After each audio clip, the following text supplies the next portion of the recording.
يا مساء الفل، يا مساء النور. يعني اكيد الليله مش كلها هنا وسرور. احمد يا رضا، عامل ايه؟ الحمد لله. انت عامل ايه يا حبيبي؟ الحمد لله. والله انا عارف انت مش في احسن حال. لا، هو بس مفيش عامة مفيش زملكاوي في احسن حال دلوقتي يعني. احنا النهارده كنا في صدمة غير طبيعية. معلش معلش، احنا احتفلنا امبارح جامد قوي على غريمي. دوسنا على غريمي جامد قوي، فهم ربنا فرحهم. بعيدا عن ان انت تدوس على غريمك او الكلام ده كله، احنا انا بص يا جماعة، احنا بعيدا عن التحفيل والكلام ده كله، احنا كل واحد بيخليه في فرقته. انت دلوقتي مالكش دعوه بالمنافس، انت دلوقتي مركز في الماتشات اللي انت بتلعبها، وان انت راجل بتنافس دلوقتي على الدوري. واحنا يمكن قلنا اتكلمنا قبل ما الدوري يبدا ان انت عندك اسهل 5 ماتشات هم اول 5 ماتشات، وان انت محتاج الثلاثه بونت في كل ماتش هيخليك تاخد 15 نقطه قبل التوقف الدوري، تبقى انت متصدر الدوري مرتاح. انت للاسف النهارده وصلت ان انت بعد ال5 ماتشات الحصيله ان انت واخد 10 نقط. لما نيجي نبص للتكتيك بشكل عام، نادي الزمالك يا جماعه حتى في الماتش اللي كسبها وحش. نادي الزمالك ما بيقدمش كوره.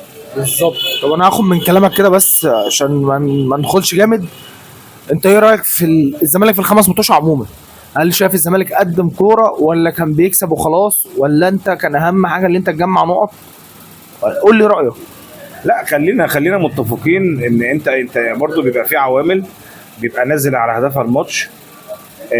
انت اوريدي نازل الماتش الهدف منه ان انت تاخد الثلاث نقط. احنا اللي شفناه في التكتيك بتاع الفريق ان احنا لحد النهارده اولا ما كانش فيه خطه ثابته، ثانيا ما كانش فيه طريقه لعب النادي بيلعب بيها. الموضوع يا جماعه كان عامل زي، عارف انت لما تاخد صحابك وتروح تلعب خماسي؟ بشكل اوضح مفيش هويه للفرقه. مفيش يا باشا هويه للفرقه، مفيش شكل للفرقه، مفيش خطه متفق عليها، اللعب الكرات الثابته، الكورنر، العرضيات، مفيش تكتل جوه المنطقه. يا جماعه بجد والله كان في سلبيه كبيره جدا في الاداء.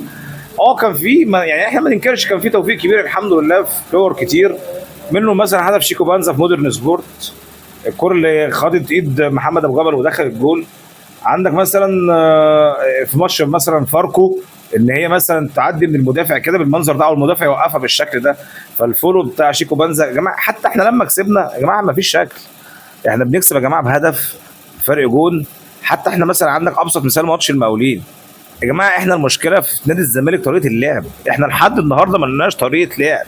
احنا ماشي. النهارده لحد النهارده احنا بنلعب كوره كده وخلاص، ماشي. زي ما تيجي تيجي. طب اسالك سؤال، اتفضل. هل بقى عشان الخساره وعشان كل اللي حصل النهارده نهد المعبد؟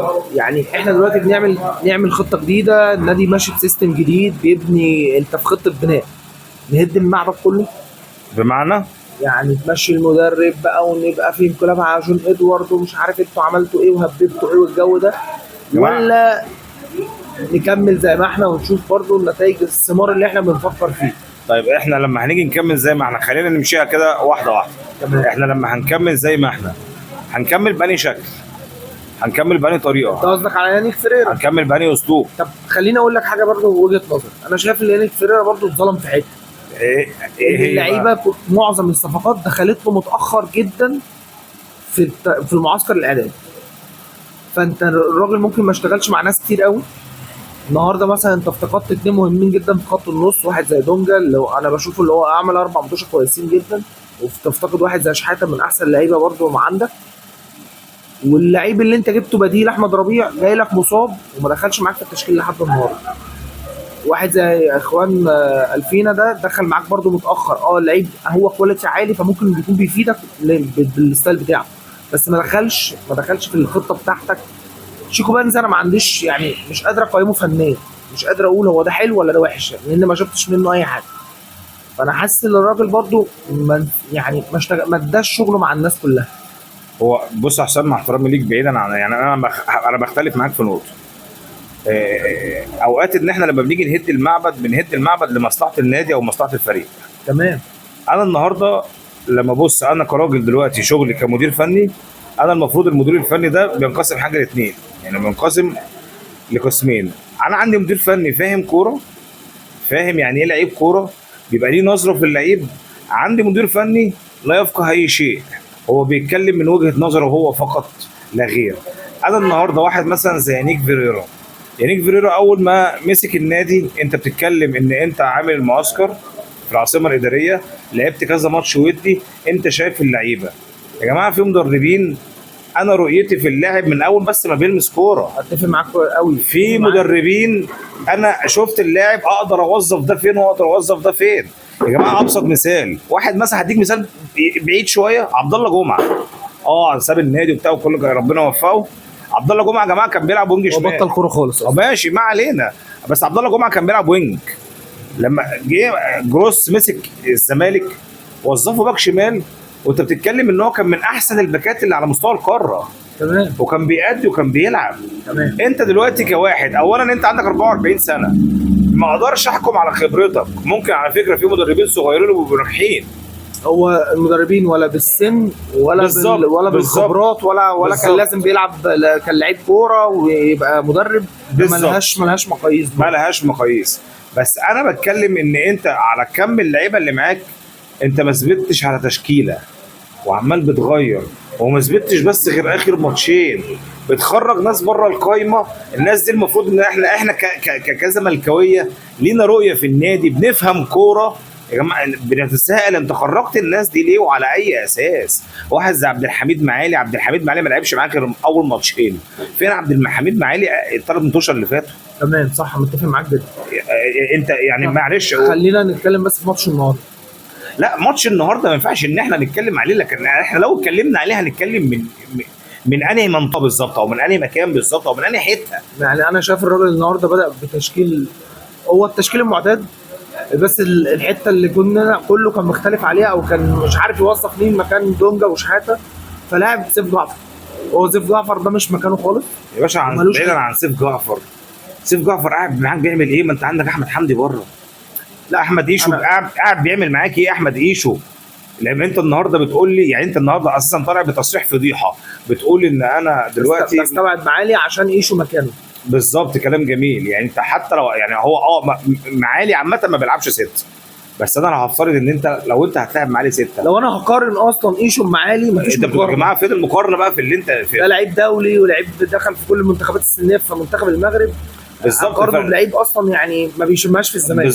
بالظبط. ويا جماعه احمد ايشو احنا يمكن لما هو كان مع فريق الشباب شفنا ان هو بدا يظهر وبدا يلمع، لكن لما انضم للفريق الاول احمد ايشو ما ادانيش اي حاجه من ساعه ما انضم للفريق الاول. اتمنى اللي هو بس في فتره، يعني لو هيكمل اتمنى. ما هو انت عندك كواليتي احسن من احمد ايشو، انا ادخله في قايمه ليه؟ احمد حمدي انت من يا جماعه، انتوا نسيتوا احمد حمدي كده. احمد حمدي يا جماعه كان ماسك نص الملعب في الكونفدراليه السنه قبل اللي فاتت. احمد حمدي انا عندي مشكله، حاسس اللي هو مشكلته مش مشكله فنيه، مشكله تجديديه وتعاقديه والكلام ده. ما هو احنا معلش، انا ما ينفعش ادخل المشاكل دي جوه الفرقه. انت المشاكل التعاقديه يعني المشاكل التعاقديه دي مالهاش علاقه بالعمر. احنا بنفصل ده عن ده. احنا بنتكلم دلوقتي الكوره، لعيب يقدر يديني الكوره، لعيب يقدر ان هو معلش يبقى ظاهر في الملعب يفيد الفرقه. التعاقد والكلام ده كله احنا بنتكلم ده شغل ادارات. طب انا هسألك سؤال عشان نختم الحلقه بتاعتنا. اتفضل. شايف يانيك فيريرا يكمل ولا ايه؟ لا طبعا يكمل بني منطق، يكمل بني. يا جماعه حتى المطوشه اللي احنا كسبناها الزمالك ملهوش شكل. الزمالك ما بيقدمش كوره، والله ما مختلف، ما بيقدمش كوره. الراجل ده هيفضل قاعد بيعمل ايه يا جماعه؟ ايه مشكلتنا مع المدربين المصريين؟ ما في مدربين مصريين حتى لو رغم ان انت ما خدتش معاهم بطولات بس كانوا ناجحين.